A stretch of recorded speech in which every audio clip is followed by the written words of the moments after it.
Would you survive a chaos theory government? You will face different situations and have three choices each time. You can accept the system, rebel against it, or escape the country. The choice is yours, and each path has its own result. Escaping is legal and unrestricted.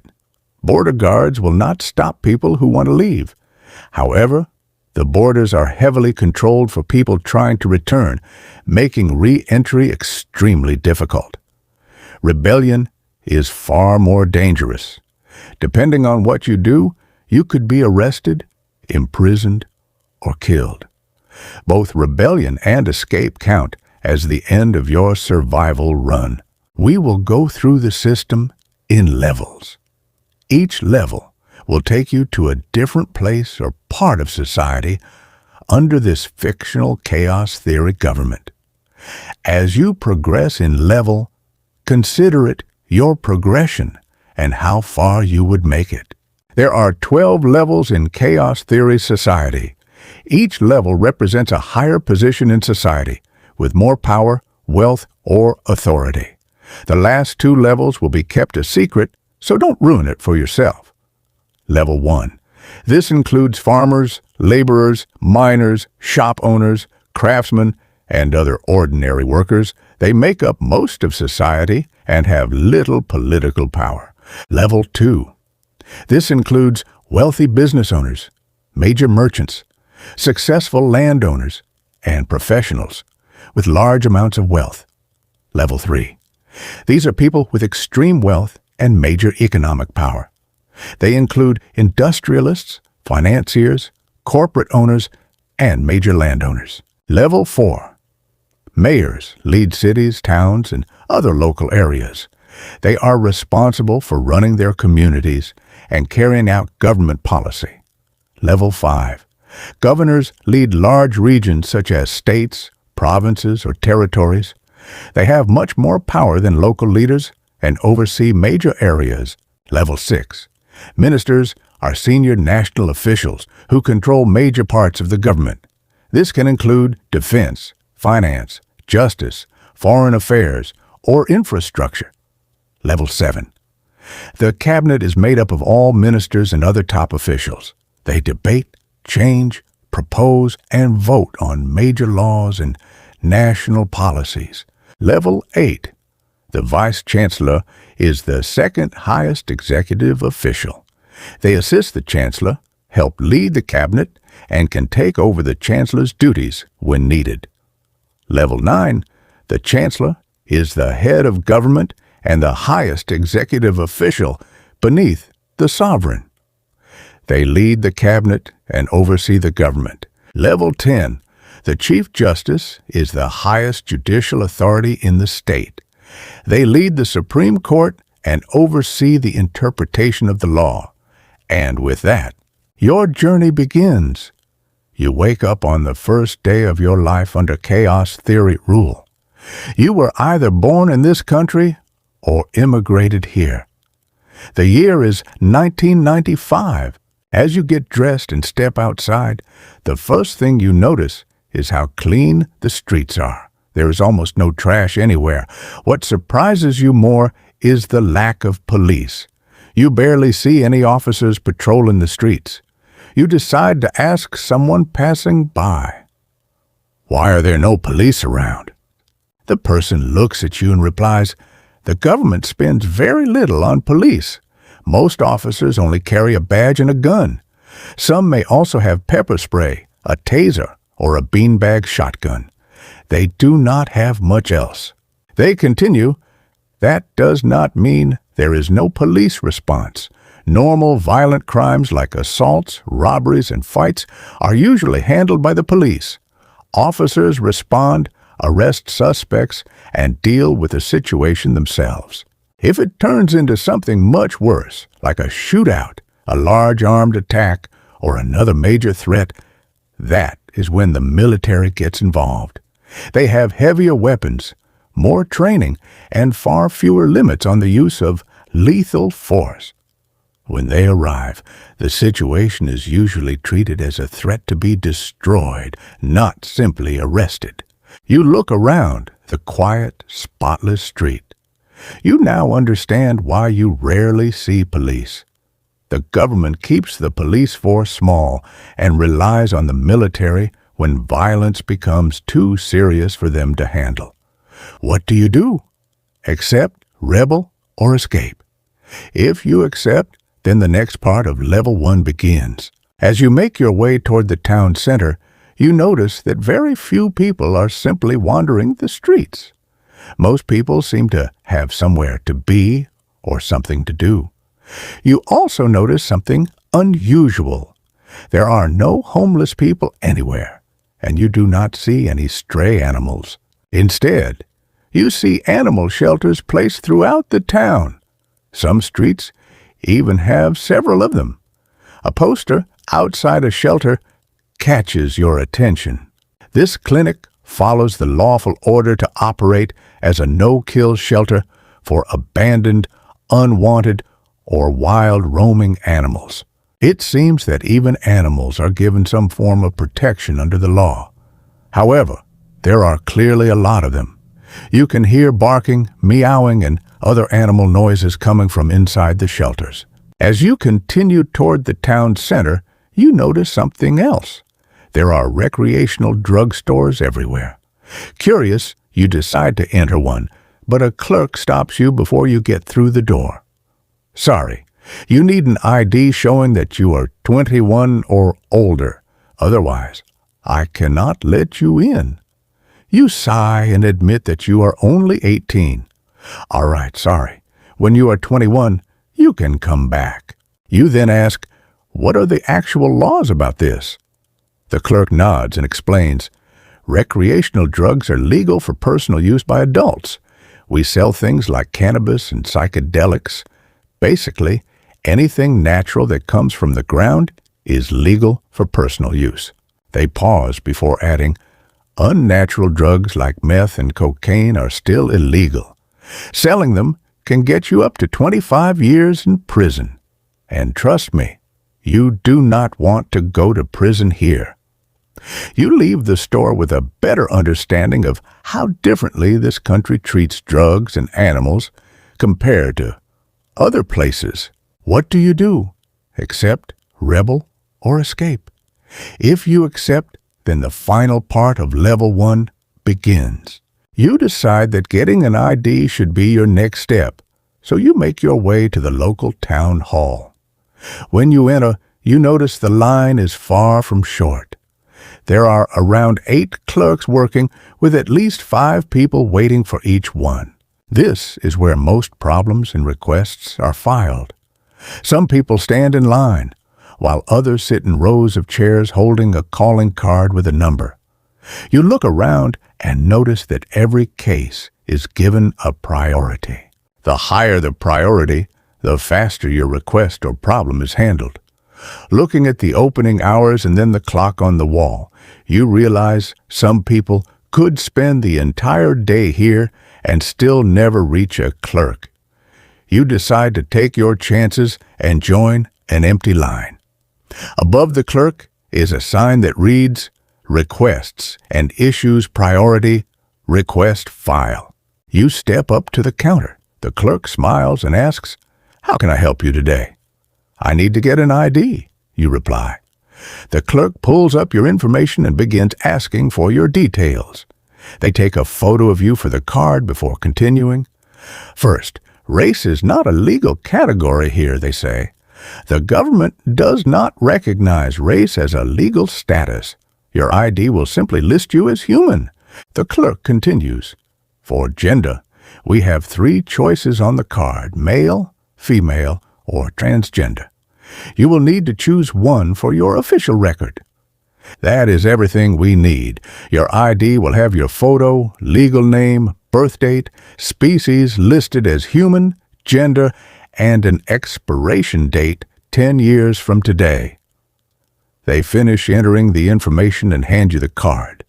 Keep it safe. You will need it for government services, travel, purchases with age limits, and other official matters. You leave the town hall with your first official ID under Chaos Theory rule.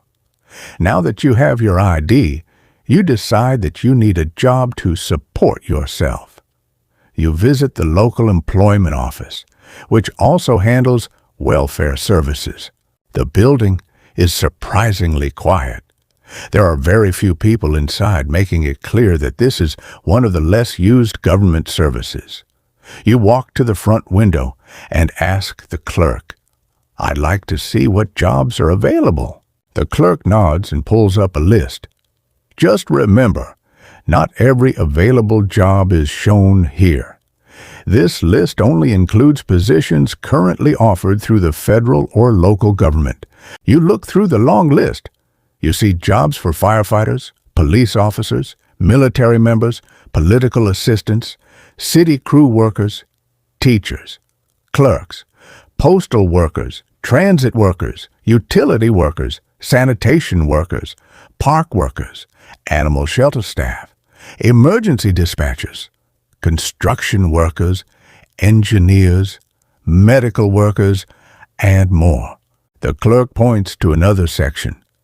If you do not have the skills for these jobs, welfare can help with discounted schooling or trade training. The goal is to get you qualified for work instead of keeping you on welfare. You ask what the catch is. There is a contract, the clerk explains. If the state pays for your education or training, you sign an agreement promising that you will finish it and continue pursuing the career you chose. You are expected to take the education seriously and not simply quit. The clerk's tone becomes more serious. Breaking that contract is not treated like dropping out of school. You can be sent to prison for it. Depending on the case, the sentence can be anywhere from 5 to 10 years. You look back at the list of jobs. The government will help you learn a skill, but in return, it expects you to finish what you started.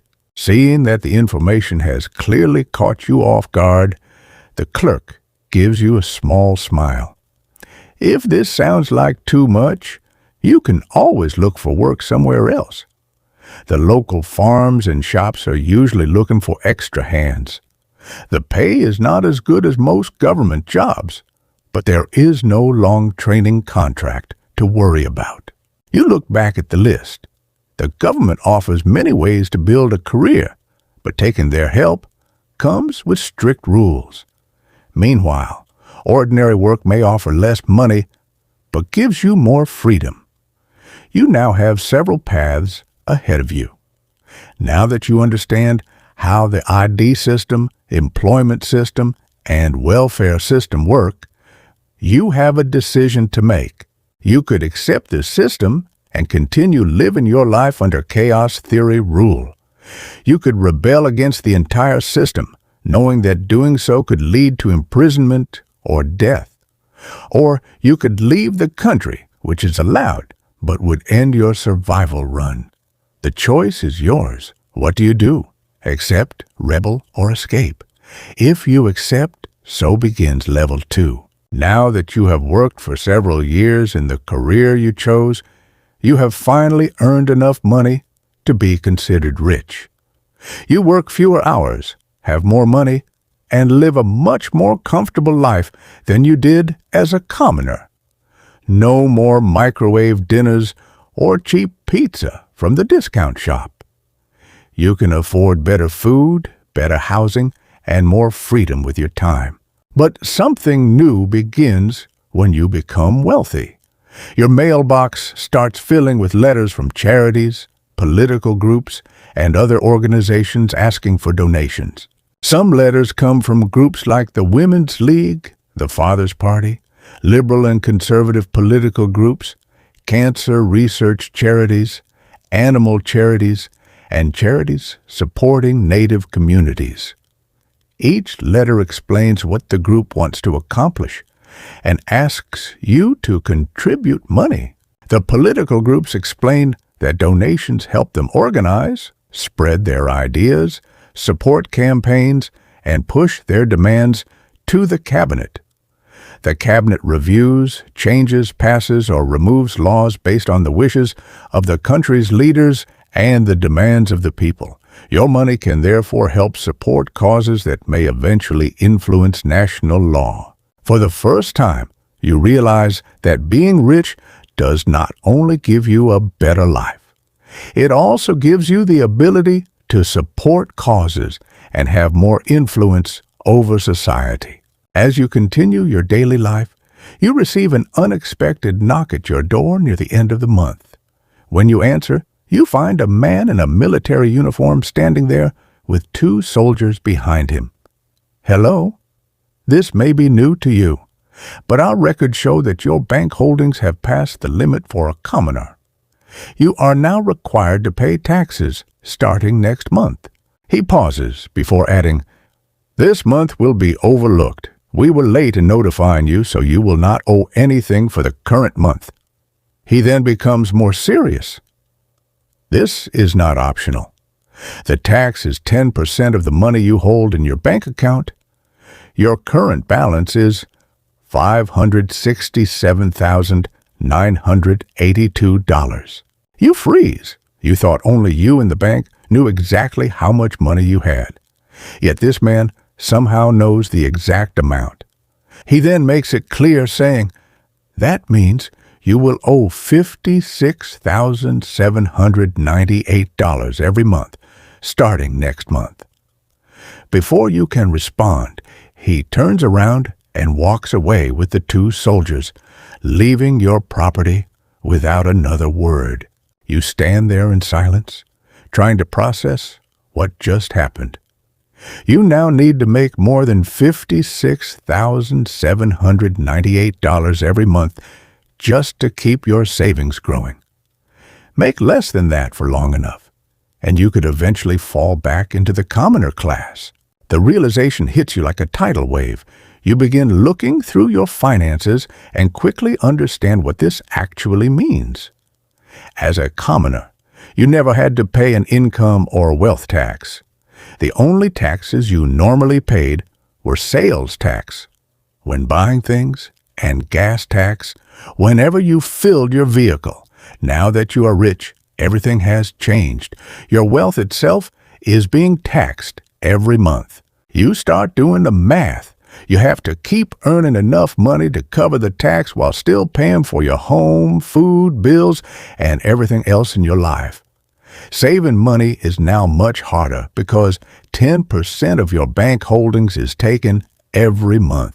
You also realize something else. The government did not ask your permission to access your financial information. The bank reported your exact balance directly to the government, and the military came to your home to collect what was owed. Yet, despite how invasive it feels, you cannot deny that your life is still comfortable. You have more money than you need for most things. You work fewer hours, and you have access to a lifestyle that was impossible when you were a commoner. Now that you know the cost of being rich in this country, you have another decision to make. You can accept the system and continue living as one of the wealthy. You can keep working, keep paying the tax, and continue moving upward through society. You could also rebel against the system, knowing that challenging the government could lead to imprisonment or death. Your final option is to escape the country. Leaving is legal and unrestricted, but doing so ends your survival run. But hold on, there is also a secret fourth option.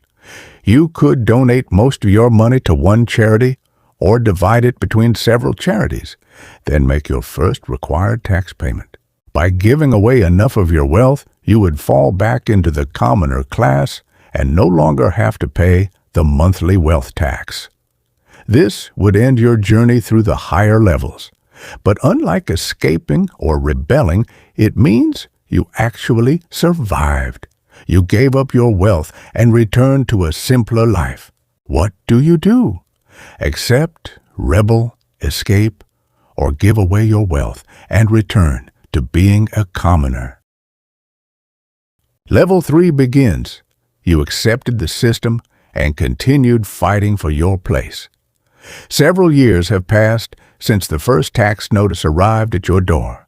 You built your own network of businesses, from retail stores and car shops to repair companies, restaurants, and other services. You now employ hundreds of people, and their work generates enough profit to keep your businesses alive and cover your growing wealth tax.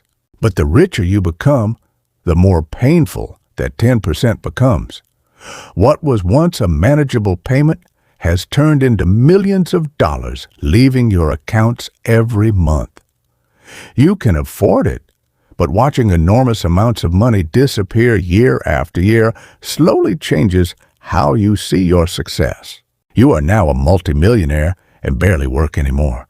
Maybe one day each month is spent attending board meetings, reviewing reports, and dealing with major company problems.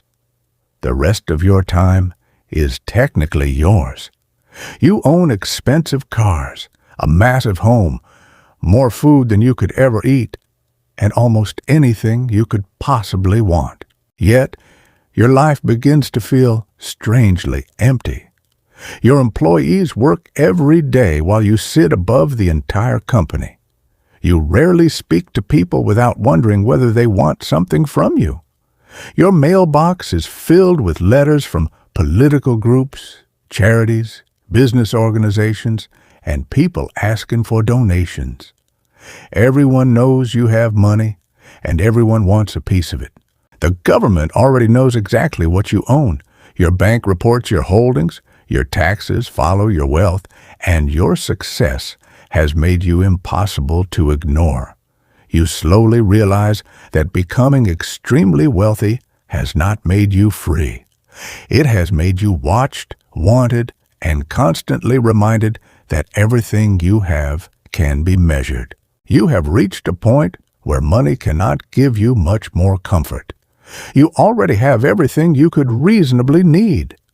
The only thing left to gain is influence, and that may be far more dangerous than money. Seeing that influence is the only thing left that might give your life meaning, you begin donating to political groups that support your beliefs. At first, it feels empowering. You have spent years building wealth, and now you can finally use it to shape the country around you.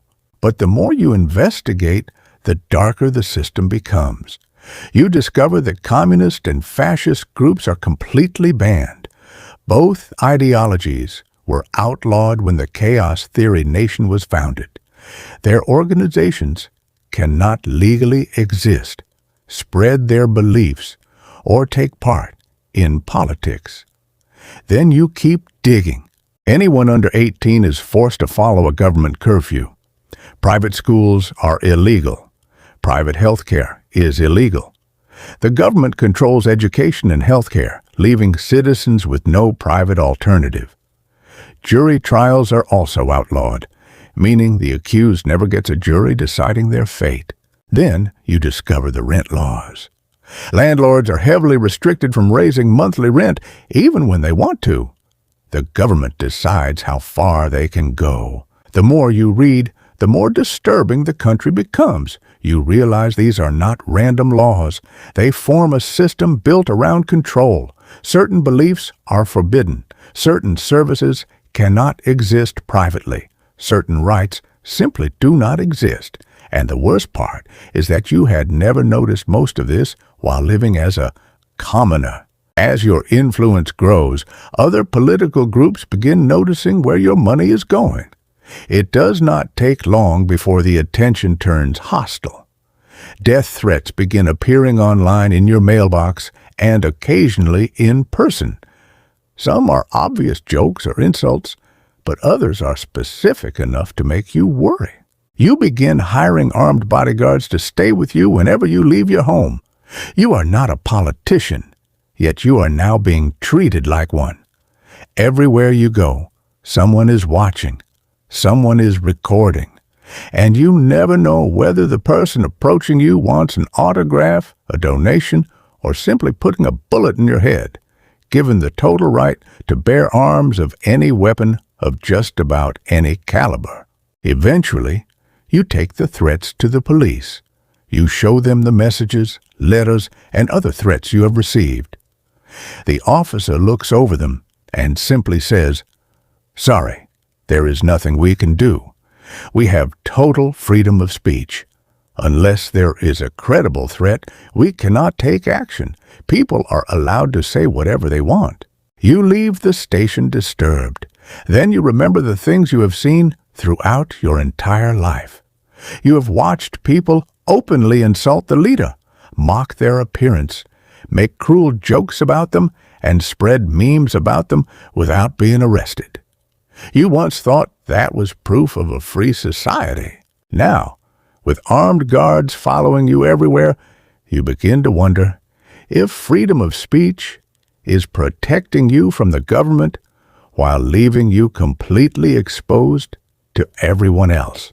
You begin digging deeper into government records, old laws, and archived documents. You expect to find corruption, secret deals, or some hidden conspiracy. Instead, you find something much worse. The system is not broken. It was built this way on purpose. Every restriction, every strange law, and every limit you discovered connects back to the same idea.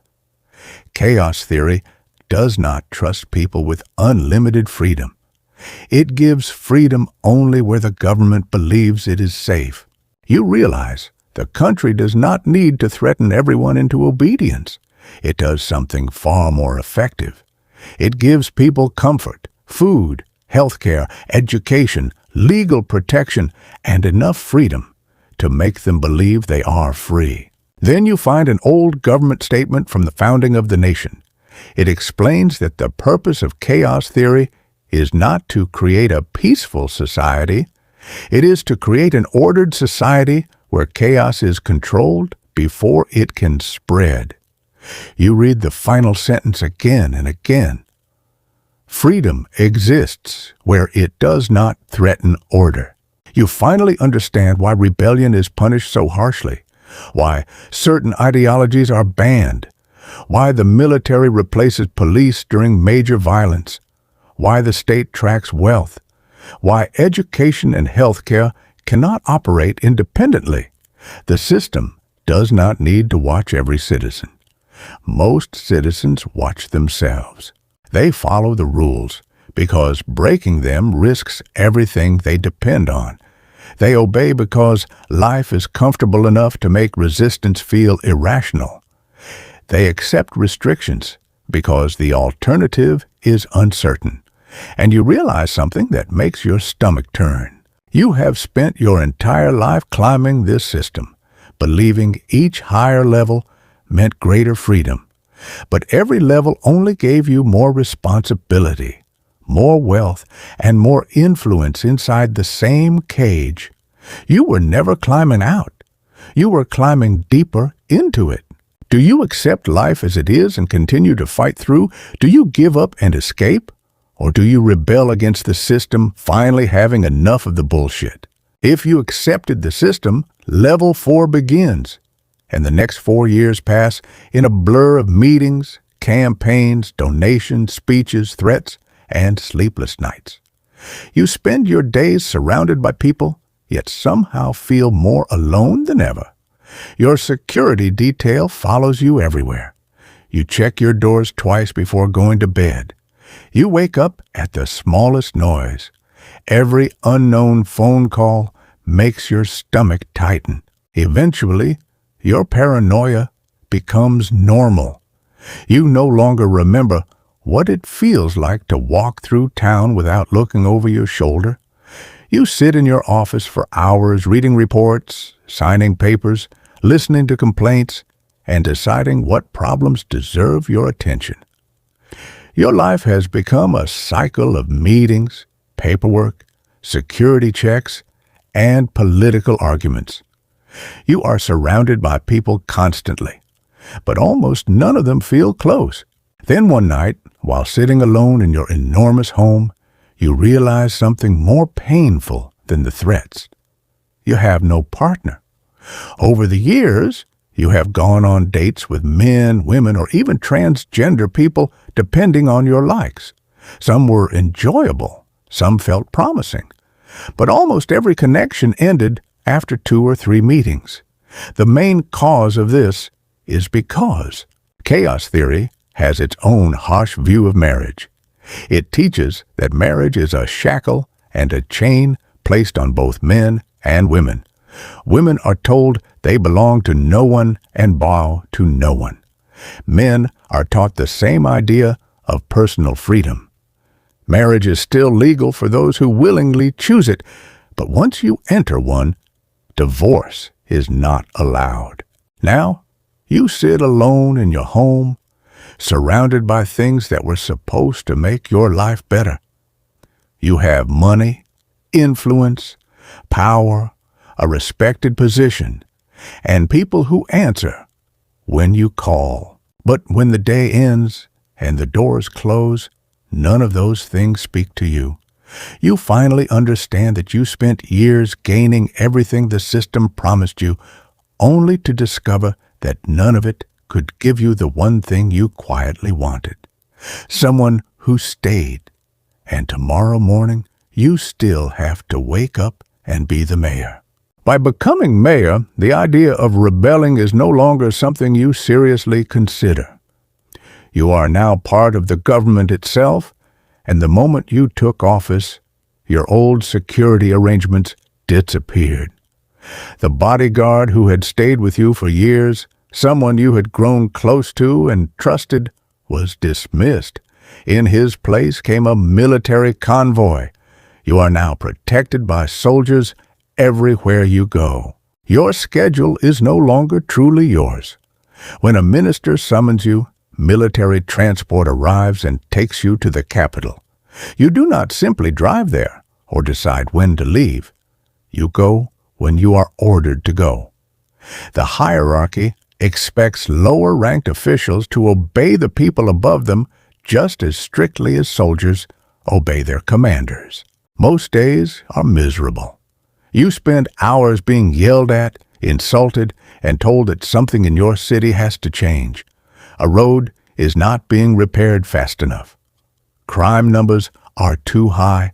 A project is behind schedule. A service is failing. You are given deadlines, and those deadlines are treated as orders.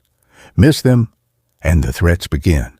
Your position, your career, and sometimes even your future are placed on the line. The ministers do not care if you are exhausted. They do not care if you are scared. They do not care about your happiness, your health, or your peace of mind. They want results, and they want them quickly. In their eyes, you are not a person they need to protect. You are a tool they expect to perform. Then there is your governor. The governor is ruthless, demanding, and constantly looking for a way to prove they are worthy of becoming a minister. Every meeting feels like an examination. Every mistake you make is another chance for them to show their superiors that they can control their region. Unlike the ministers who summon you to the capital, the governor is only about an hour and a half away at the state capital. You begin to dread both places. The capital means military flights, ministers, orders, and threats. The state capital means the governor, more criticism, more demands, and another reminder that someone above you is always watching. You once thought becoming mayor meant finally gaining power. Instead, you discover that power in chaos theory comes with chains. And the only truly free people are the commoners, a life you chose not to take. Now you're so deep into it, there is no point of return. By this point, rebellion is no longer a realistic option. You are not an outsider anymore. You are part of the government, and the government knows exactly who you are, where you go, who protects you, and who you answer to. Any attempt to openly rebel would not just put your own life at risk, it would put your staff, your family, and everyone connected to you under suspicion. Your position also means you cannot simply disappear. Military transport, government records, security details, and constant contact with higher officials make avoiding the system almost impossible. You have spent years climbing higher, and now the higher you have climbed, the fewer exits you have left. You begin to understand the trap. As a commoner, you could simply walk away. As a rich person, you could leave with your money. As a mega wealthy person, you could still abandon everything. But as mayor, leaving means giving up everything you spent years building and accepting that the entire system will continue without you. You look at your office, the city outside, and the military vehicles waiting below. You have reached the point where the system no longer needs to force you to stay. You stay because you have gone too far to easily return to the life you once had. Now, you have only two choices left. Do you accept life as it is and continue with your mayoral career? Or do you retire and walk away from the system, knowing that retirement counts as escaping? If you chose retirement, your retirement is approved. For the first time in years, nobody gives you an order, but the freedom comes with a price. Your military protection is removed immediately. The soldiers leave, the armored vehicles disappear, and your trusted security detail is gone. You are left to find your own way home. You call a simple taxi. For the first time in years, you are sitting in an ordinary car with no escort, no armor, and nobody watching the road ahead of you. The city looks exactly the same, but it suddenly feels unfamiliar. At a red light, another car pulls alongside your taxi. It stops far too close for comfort. The back window slowly rolls down. A man wearing a ski mask stares at you, showing only his eyes and mouth. He suddenly shouts your name and begins screaming insults at you. You freeze. Nobody has been this close to you in years. Your mind races, trying to understand what is happening. Then it hits you. You retired. There is no bodyguard beside you, no military convoys waiting behind the taxi. Nobody is coming to protect you. For the first time since becoming mayor, you are completely exposed. Before you can finish the thought, a deafening crack fills the taxi. A sharp pain tears through your shoulder. Your ears ring violently as you look down and see blood spreading across your clothes. You try to scream, but another gunshot suddenly erupts. Your vision turns black. For a few brief seconds, your mind fills with the happiest memories of your life. Your childhood, the first money you ever earned, the first time you felt successful, the people you once trusted. The moments before power consumed everything. The memories begin fading. You realize you are lying across the floor of the taxi. Blood is pouring from a gunshot wound to your head. You try to speak. Inside your mind, you are screaming for help, but your body cannot obey. The driver looks back in horror as you make only broken, gargled sounds. Your body twitches violently for a few moments. Then everything stops. You are dead. Your retirement did not give you freedom. It gave your enemies the first chance they had to reach you. And somewhere behind you, the masked man is already gone. If you chose to continue, Level 5 begins. After 10 years serving as mayor, you are finally elected governor of the state. You have spent a decade running one of the state's largest cities outside the capital, and that experience has made you more trusted than the other mayors who ran against you. But the election comes at a disturbing time. Your former boss, the governor who spent years insulting you, threatening you, and tearing apart every mistake you made, was executed by firing squad yesterday. The government had proven that he secretly used child labor throughout the state. His official charges were child endangerment, cruelty to the helpless and young, and slave mastery. His death sends a message to everyone entering the position. As you arrive at the state capitol, you are no longer the mayor who was constantly being ordered around. You now hold the fifth highest position in society and have authority over every mayor in your state. But the memory of your former governor stays with you. You remember every insult, every deadline, every threat, and every time he reminded you that failure had consequences. Now you occupy the office he once held. For the first time, you look around the government building and realize something deeply uncomfortable. The person who once controlled your life is dead, but his death does not make you feel satisfied. It scares you. Now you understand something you had never fully accepted before.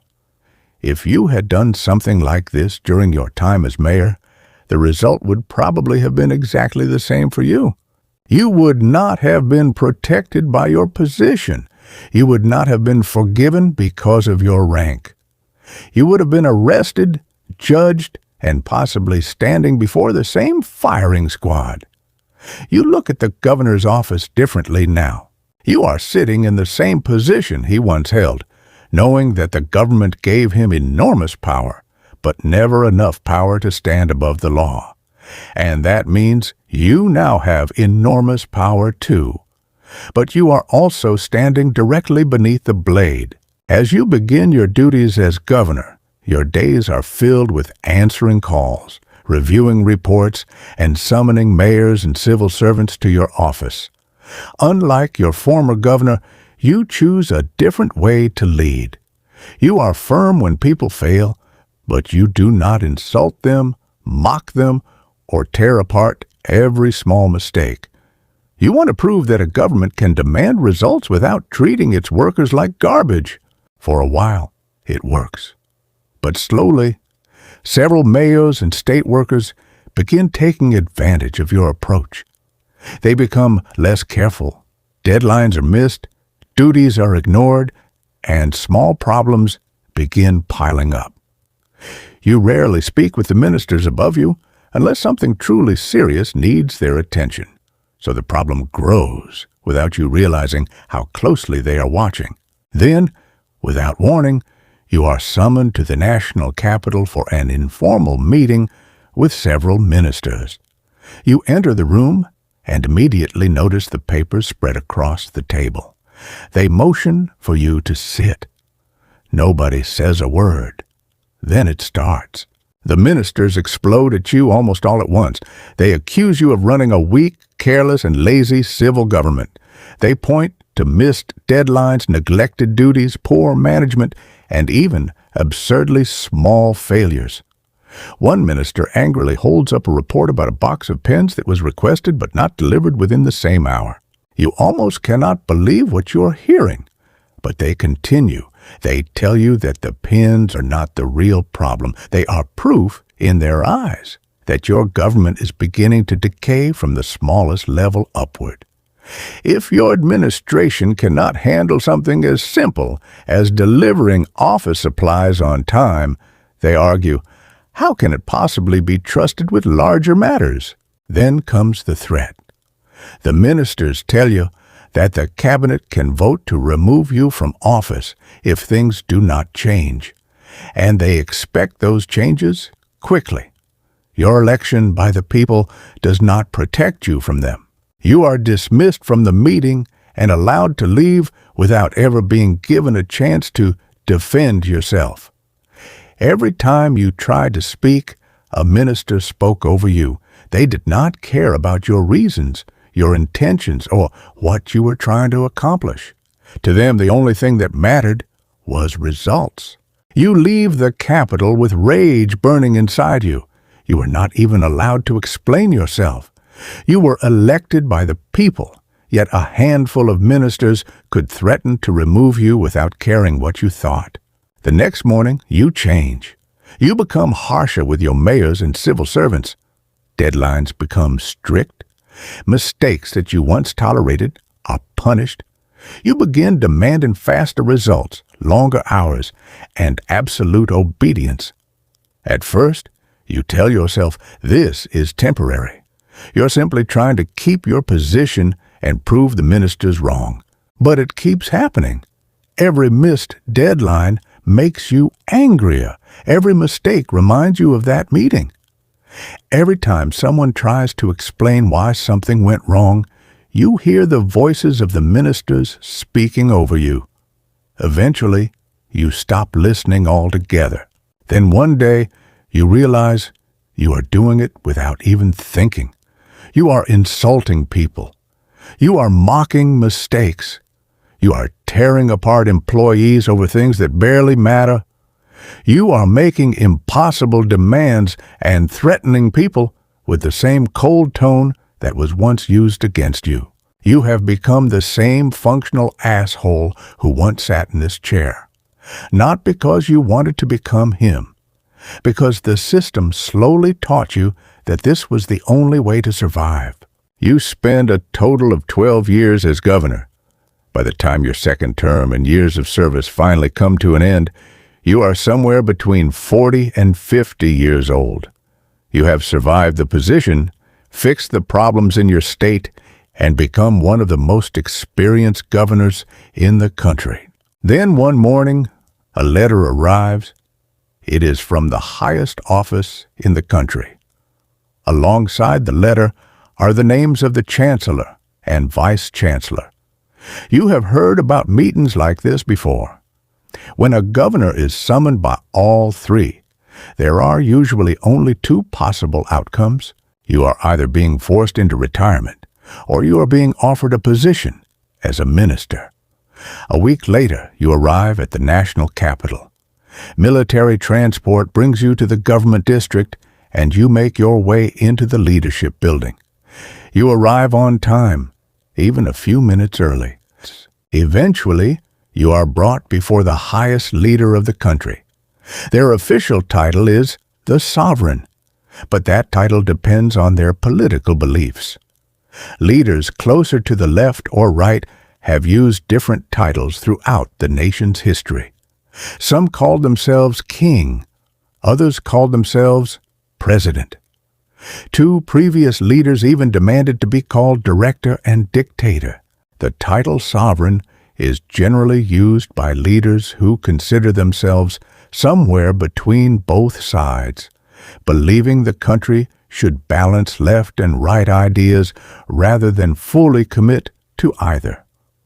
You stand before the sovereign with the chancellor and vice chancellor beside them. Unlike any meeting you have had before, the vice chancellor is the first to speak. She looks directly at you and says, "You have proven yourself more than capable of changing yourself for the betterment of the country." Her tone is sharp, but not cruel.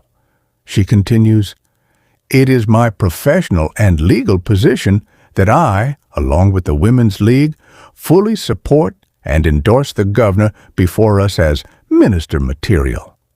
She pauses before continuing, "If you accept, we demand you continue down the path of true freedom and equality. Through the voices of both women and men, women shall be and remain equal to men." The room becomes silent again. You realize this is not a simple compliment. The vice chancellor is formally recommending you for one of the most powerful positions in the country. You look toward the sovereign and chancellor, waiting to hear what they think. You notice the sovereign looks pleased. They slowly nod toward the vice chancellor, clearly approving of her recommendation and the support coming from the Women's League. The chancellor, however, seems far less pleased. He does his best to hide his reaction, but for a brief moment, a cold expression crosses his face. His eyes narrow into a dark glare toward the vice-chancellor before he quickly composes himself and clears his throat. Then the chancellor speaks. His tone is sharp and cruel, almost like a father speaking down to a child. He says, "The Father's Party shares the same sentiment. You are a man and you understand what it means to be one, to provide, to support, to protect, to risk your life and your body for your people and your children." He pauses before continuing. "Even though you have no child of your own, I, as Chancellor and leader of the Father's Party, endorse you for a ministerial position. We recommend either the Ministry of Foreign Affairs or the Ministry of the Interior. Our only demand is that you have one child and or adopt one as your own, to take up your last name and preserve your house's legacy." As he speaks, you notice the Vice Chancellor looking away from him. Her expression has changed, and she looks visibly upset by what he is saying. Even more so when you see her roll her eyes when he talks about a house legacy. Usually something that was only worried about in the medieval times, when women were mostly oppressed by men, upsets her even more when it's spoken. It becomes obvious that these two leaders are almost complete opposites. The Vice Chancellor and the Women's League push their vision of equality, while the Chancellor and the Father's Party push their vision of equality and the roles and duties of men. Yet, despite their differences, they are forced to work together by the sovereign. Neither of them seems happy about it, but neither of them can simply walk away. The sovereign finally speaks directly to you. After hearing both recommendations, they give you a choice. He says, "You may accept their recommendations. When a ministry becomes available, you will be appointed to one and begin your service as a minister. Or, if you believe your time in government should end here, you may request retirement now." The room goes silent as you consider the decision. If you choose retirement, the sovereign accepts your request. You are awarded a civil service medal of the highest degree and given full honors for your years of service. From that day forward, the government guarantees your protection for the rest of your life. Wherever you travel within the country, government protection follows you. That protection ends only if you leave the country. You have finally been offered something you have spent most of your life chasing, a way out without being hunted, threatened, or killed. But accepting means something else. If you accept the recommendations, your journey does not end. Levels 6 and 7 begin, and you will enter the highest levels of government you have ever reached. So what do? Continue or retire? You have now accepted the recommendations since you are still here, and so begins levels 6 and 7. The next chapter begins with something you have not experienced in years: rest. You spend an entire year waiting for a ministry to become available, taking vacations, staying at 5-star resorts, and finally allowing yourself to breathe. The stress that followed you from one position to another slowly fades. For the first time in years, your mind feels clear again. Then the call finally comes. You are requested at the Capitol. The Cabinet wishes to address you. You immediately request military air transport and are picked up by helicopter. The trip is fast, and you arrive at the Capitol far sooner than expected. You step out wearing a fresh, clean suit. You look rested. Your mind is clear, your stress has faded, and you feel more prepared than you have in years. You enter the cabinet chamber while the meeting is still in session. The ministers immediately notice you. Several look genuinely surprised at how quickly you arrived. You give them a simple smile and greet them. A few nod back. Others say nothing. Some simply look away from you and toward the chairman of the cabinet. The sovereign sits at the head of the chamber, watching you quietly. Nobody tells you to sit. The sovereign speaks. By decree and vote of this council, 12 in favor, 5 opposed. It is passed within cabinet that you are hereby appointed Minister of the Interior. For a moment, you almost laugh. Not because it is funny, but because you suddenly understand exactly what they have just done to you. Your vision blurs. Sweat forms across your forehead, but you force yourself to remain still. The sovereign continues before you can react. It is your duty to oversee the internal affairs of this nation, except during times of war or active military deployment. You have authority over the police forces, firefighters, federal and local intelligence agencies, prisons, emergency services, disaster response, internal security, and other agencies responsible for maintaining order within the country. Then it sinks in. You are now the most feared person in the country. The Minister of the Interior is the most powerful minister beneath the Chancellor and Vice Chancellor. You control the forces that investigate crimes, arrest suspects, respond to emergencies, gather intelligence, guard prisons, and enforce the law. But there is something far worse. The same people who just voted to give you this power can become your enemies the moment you use it against them. If you order the arrest of a cabinet member, their staff, or someone politically important, it can be viewed as a threat. If you investigate them too closely, it can be viewed as a threat. If you vote against them on an important matter, it can be viewed as a threat. Your power protects you from almost everyone in the country, except the people sitting around the table with you. You have been handed the keys to the government's fist, but the people who gave you those keys can destroy your career at the slightest sign that you have become a threat to them. At best, they will sabotage your position, block your decisions, and slowly push you out of power. At worst, they may decide that you are too dangerous to remain alive. So welcome to the shit show. You wanted power, you got it, motherfucker. All those years of climbing the ladder, you thought maybe you would end up with some lesser ministry. Foreign affairs, education, infrastructure. Something important, sure, but not something that could ruin your entire life with one bad decision. But oh, how the tables turn. You wanted influence. You wanted authority. You wanted a better life after everything you had already suffered through.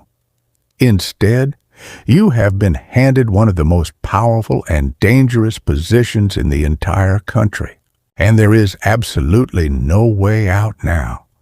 You are knee-deep in the shit, and there is not a single person around you willing to throw you a rope.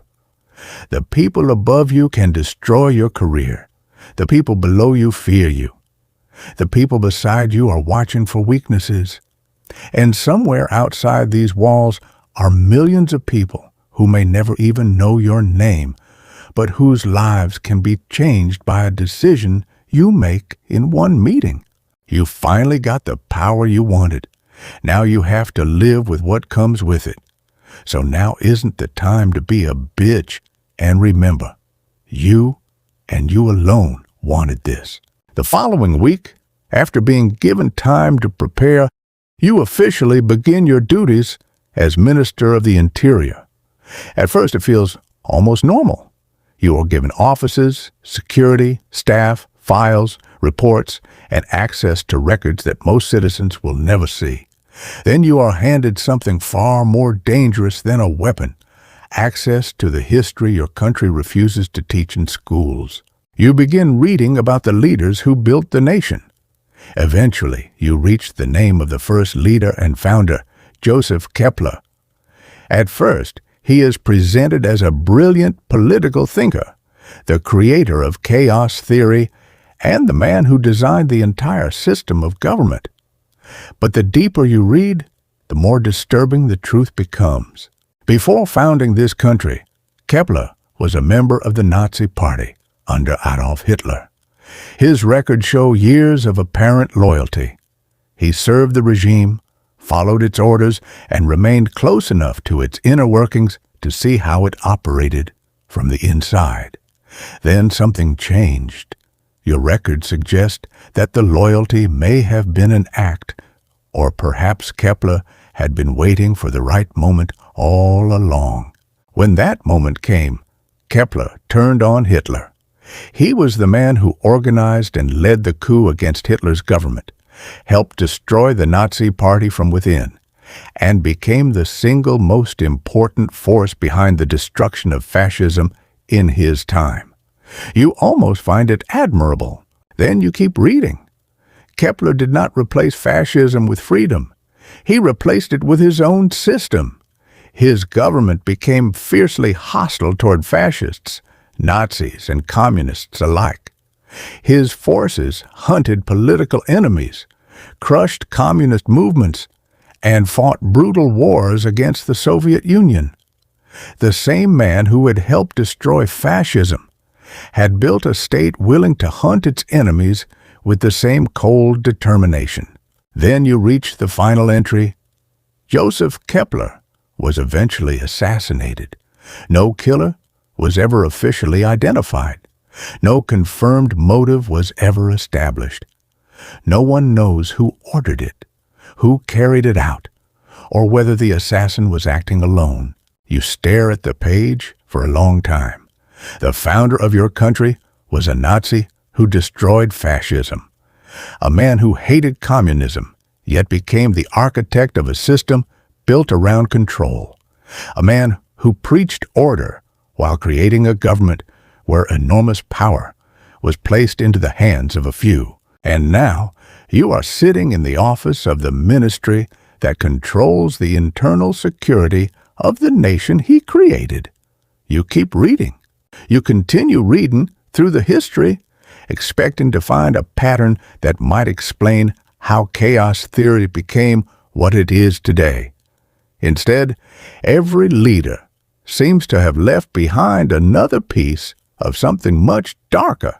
The second leader was Director Max Kruger. His rule was remembered as one of the more peaceful periods in the nation's history. Restrictions were lighter. People had more freedom, and Kruger himself was known for a relaxed and carefree style of leadership. But behind that calm image was something far uglier.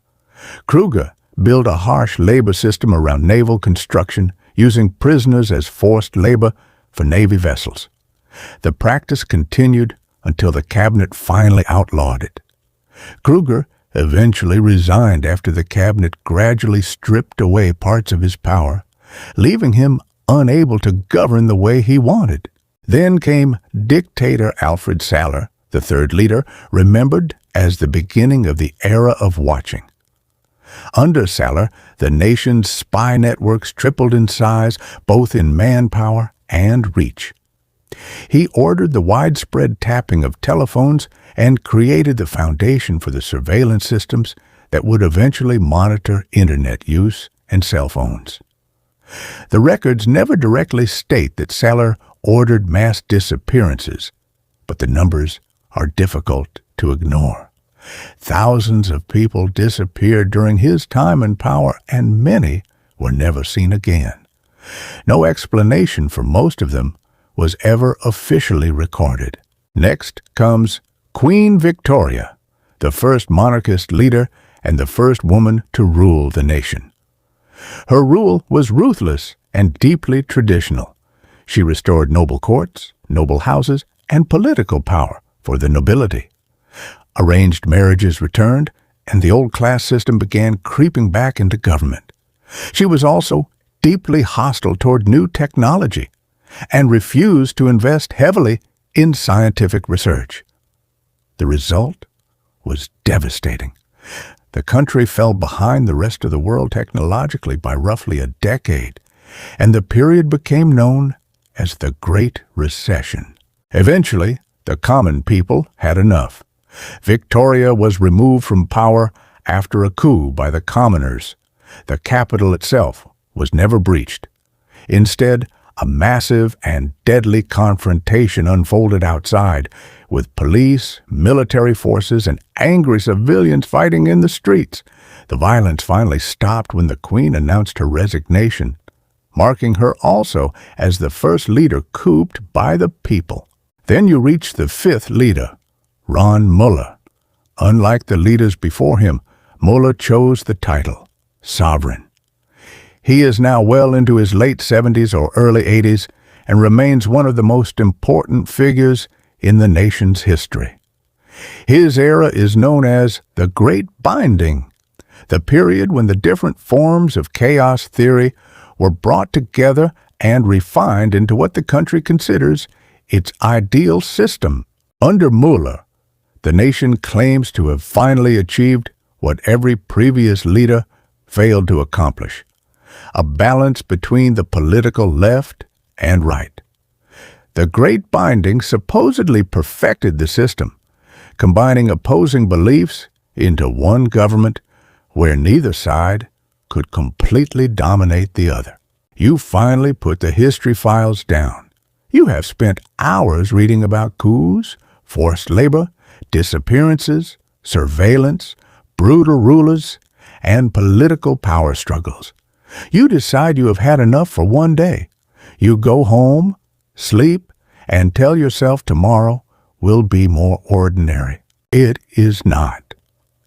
The next morning, you are barely settled into your office when an emergency report arrives. Several police officers are accused of beating a prisoner after he was already restrained. The footage is disturbing.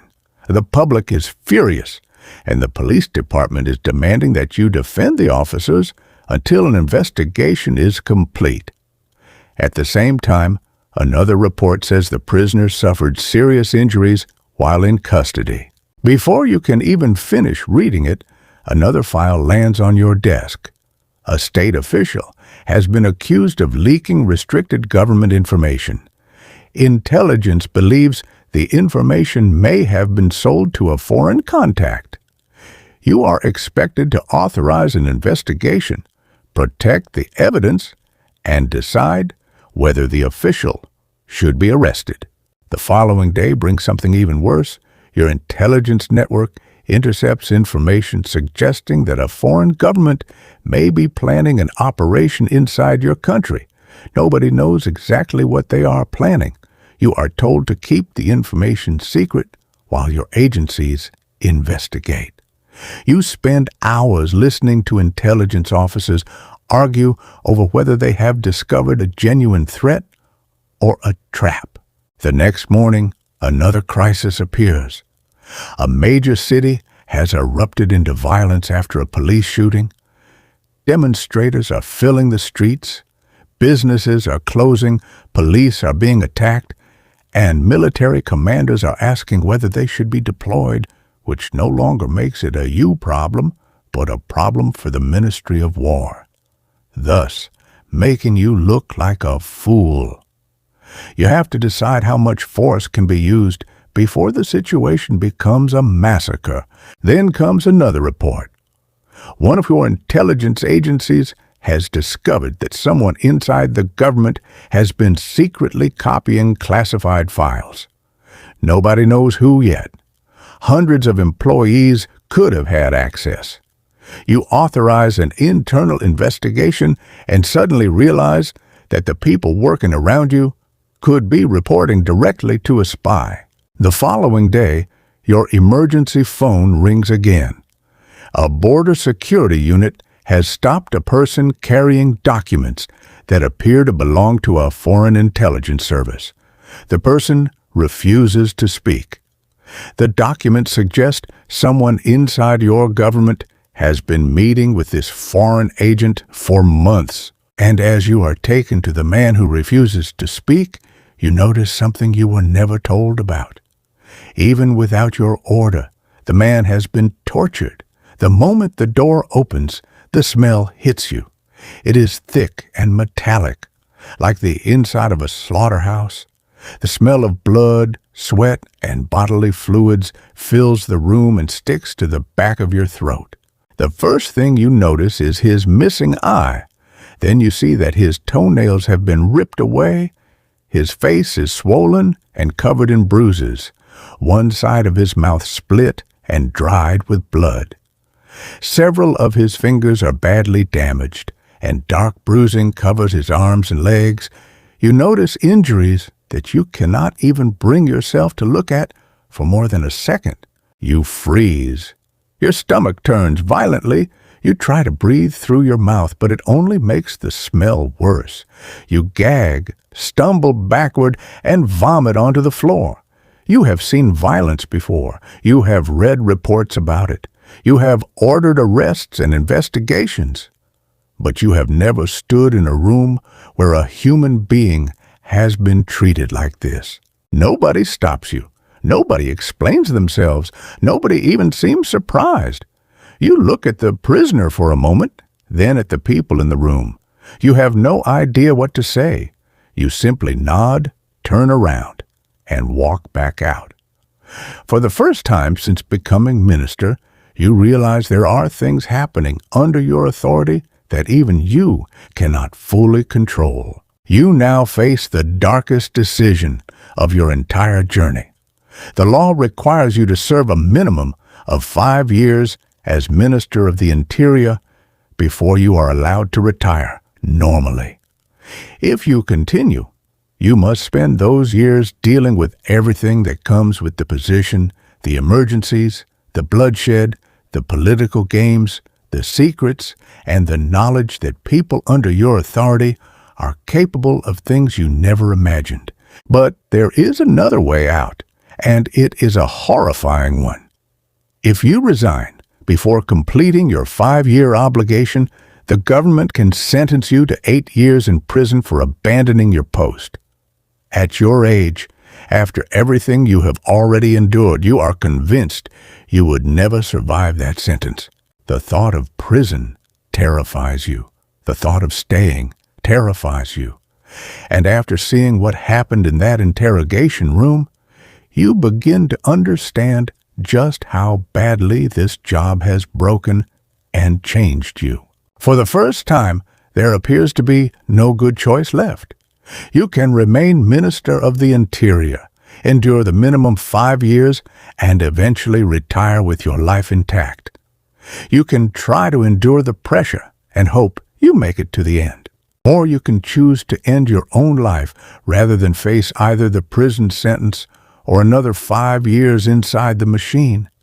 You look around your office at everything you have gained, everything you have lost, and everything you have been forced to become. What do? Continue, retire early and go to prison, retire after the 5-year minimum, or end your life to escape it all. Eventually, you fulfilled the demands made by both the Father's Party and the Women's League. You adopted a child. You did not visit an orphanage, speak with the children, or even look at them before making your choice. You simply signed the paperwork and took whoever was assigned to you. Nobody questioned the decision. Nobody dared to. The child is a little girl. You sign another document, giving her your last name, officially making her your daughter. You take her to the enormous mansion you call home and show her the bedroom prepared for her. After that, you leave her with the nannies. You barely see her again. The house is large enough for you to disappear inside it, and you do exactly that. The nannies feed her, dress her, teach her, and watch over her. You provide everything she could need, except the one thing you never intended to give her: love. It was a political agreement. That was all it ever was. A symbol, a name on a document. Something that satisfied the people who wanted you to represent their idea of what a man should be. You tell yourself there is no reason to pretend otherwise. And maybe that is the worst part. You know exactly what you have become. You are selfish, cold, cruel. You have spent years watching people suffer, learning how power works, and slowly stripping away every part of yourself that once cared or could love. You no longer hide it from yourself. You do not feel ashamed. You embrace it. You finally understand that somewhere along the way that becoming a piece of shit stopped being something you feared. It became something you were proud of. And so levels 8 and 9 begin. Levels 8 and 9 are almost identical in power and responsibility. The main difference is their position within the cabinet itself. The chancellor serves as the chairman of the cabinet, while the vice chancellor serves as the vice chairman. The chancellor directs cabinet meetings, oversees the national government, and has the final executive authority when carrying out the decisions of the cabinet and the sovereign. The vice chancellor assists the chancellor and can take over those duties when the chancellor is unable to perform them. The vice chancellor can act in the chancellor's place when necessary, but there is an important limit.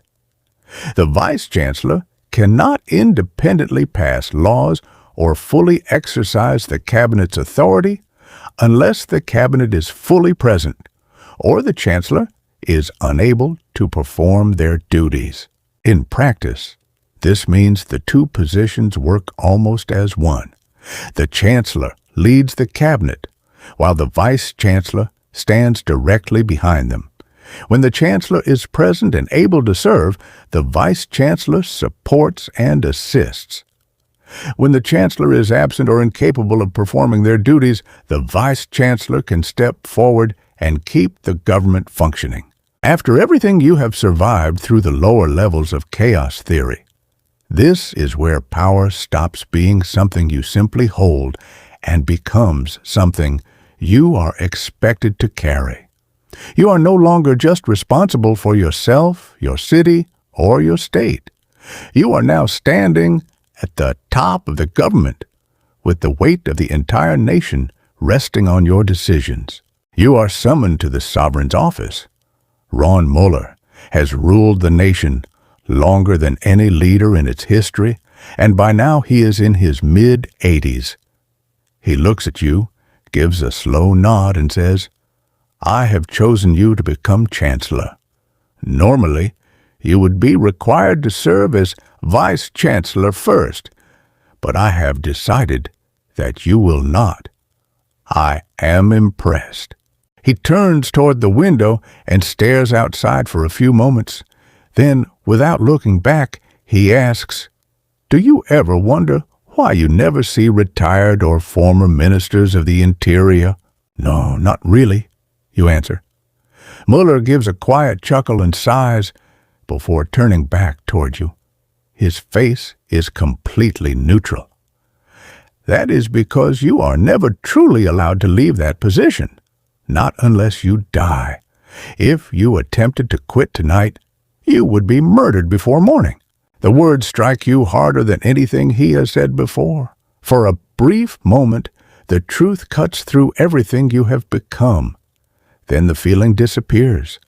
Years of cruelty, paranoia, and political survival have already taught you how to bury emotion before it can control you. Mueller continues, "A ruler may lose his crown, but the wolf who knows where the bodies are buried can never truly leave the pack. When he walks away, every other wolf will wonder what he knows, what he might say, and whether he needs to be silenced." He looks directly at you. You know too much to simply walk away. The intelligence networks, the prisons, the operations, the secrets, the people we have destroyed. You have seen what happens behind the walls most citizens never even know exist. His voice becomes colder. You are not being kept alive because you are trusted. You are being kept alive because you are useful, and maybe even what the nation needs for when I'm gone. You finally understand why you had never seen a former minister of the Interior. There were no retirements. There were only replacements. You are dismissed, and not another word is spoken. The hint, he said, and maybe even what the nation needs for when I'm gone, rings to you. A direct hint that he is eyeing you for the deputy leader position, and quite literally the heir to the throne built by Queen Victoria, though mostly symbolic as the throne hasn't been sat upon since her rule. And so, your new life begins. Your life as Chancellor turns out to be surprisingly calm. After everything you endured as Minister of the Interior, the Chancellor's position feels almost easy. You no longer spend your days dealing with police abuse, intelligence crises, or emergency calls. Your job is mostly to direct the cabinet, manage the national government, review major decisions, and make sure the ministers actually work together. Most days are spent in meetings, reading reports, signing documents, speaking with the sovereign, and settling disagreements between ministries. You quickly learn that the hardest part of being chancellor is not governing the country. It is keeping the cabinet from tearing itself apart. Ministers argue constantly. Some threaten to resign. Others refuse to support a proposal because they believe another ministry is gaining too much power. Political groups pressure their own ministers to leave the cabinet if they believe their demands are being ignored. Every disagreement has the potential to become a political crisis if you let it grow. So you become the person who keeps everyone in the room. You negotiate, threaten, compromise, delay votes, call private meetings, and sometimes simply let people scream at each other until they run out of anger. You have learned that a cabinet full of powerful people cannot be managed through force alone. Sometimes you have to give someone something they want. Other times you remind them that leaving the cabinet means giving up their influence entirely. The sovereign rarely interferes unless something truly serious happens, leaving most of the day-to-day government in your hands.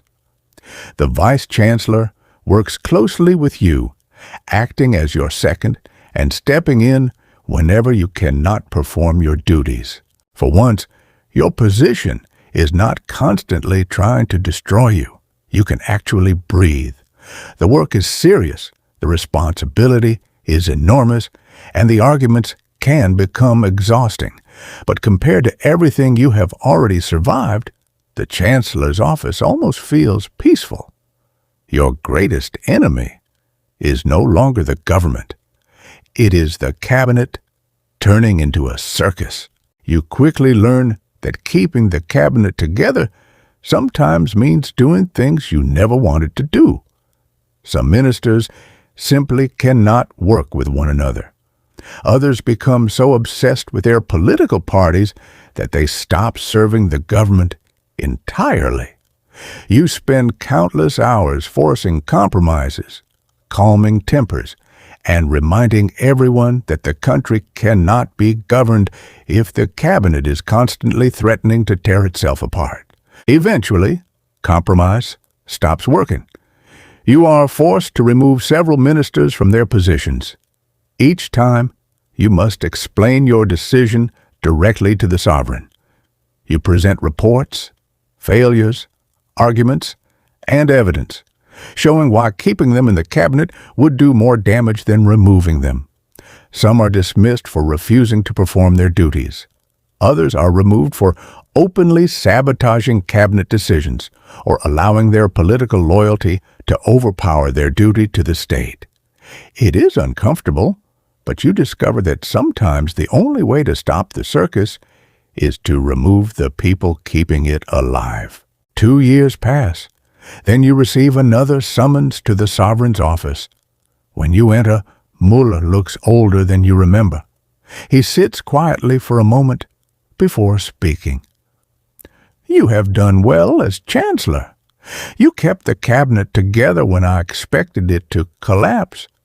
You removed ministers when necessary. You have shown that you can rule without allowing the government to destroy itself. He pauses, then gives you a look that immediately tells you this is not going to be another promotion without a price.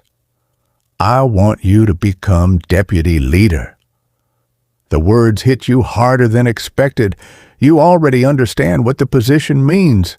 You would stand directly beneath the sovereign, becoming the second most important figure in the country and the person expected to inherit leadership if the sovereign dies or steps down. Then Mueller continues, "There is one condition." The room becomes silent. "You will make the current deputy disappear." He says it so calmly that for a moment you wonder whether you heard him correctly. Quietly, no trial, no scandal, no public explanation. When it is done, the position becomes yours. You stare at him. The sovereign squints at you with his old eyes. "Don't look at me like that. You don't even know the half of it." He leans back and lets out a tired breath before continuing. "That stupid fucker thinks I'm old and senile. I've been acting old and senile just to see how far he would take it. You know what that spoiled cunt did? He wiped his ass with my dinner napkin." He stares at you for a moment, almost daring you to question him. "There. Is that a good enough reason for you?" He pauses. "Now go fucking kill him." You say nothing. After everything you have survived, after everything you have become, this should shock you. Instead, you feel almost nothing. The sovereign has just ordered you to murder the man standing between you and the highest position you have ever been offered. So, what do? Do you obey the sovereign and carry out the order, knowing that killing the deputy would secure your place as deputy leader? Or do you refuse the order and die the same night? That is what would happen. You already know how this government deals with people who become a threat. You have seen careers destroyed, people disappear, and entire lives erased from official records. Refusing the sovereign would not make you a hero. It would simply make you the next problem to be removed. You would leave the room thinking you had stood your ground, only to be found dead before the night was over. No public trial, no explanation, no chance to defend yourself. Perhaps the country would never even be told what happened. At this level, there is no rebellion anymore. There is only obedience or death. But seeing as how you're still here and haven't clicked away by now, your decision is final. You accept the deal, and within a couple of days, it is done. You covered your tracks well, and the news headlines read, "Deputy Leader shot while entering car." Reports say shots came from within the car, but observers say the shots came from a window above.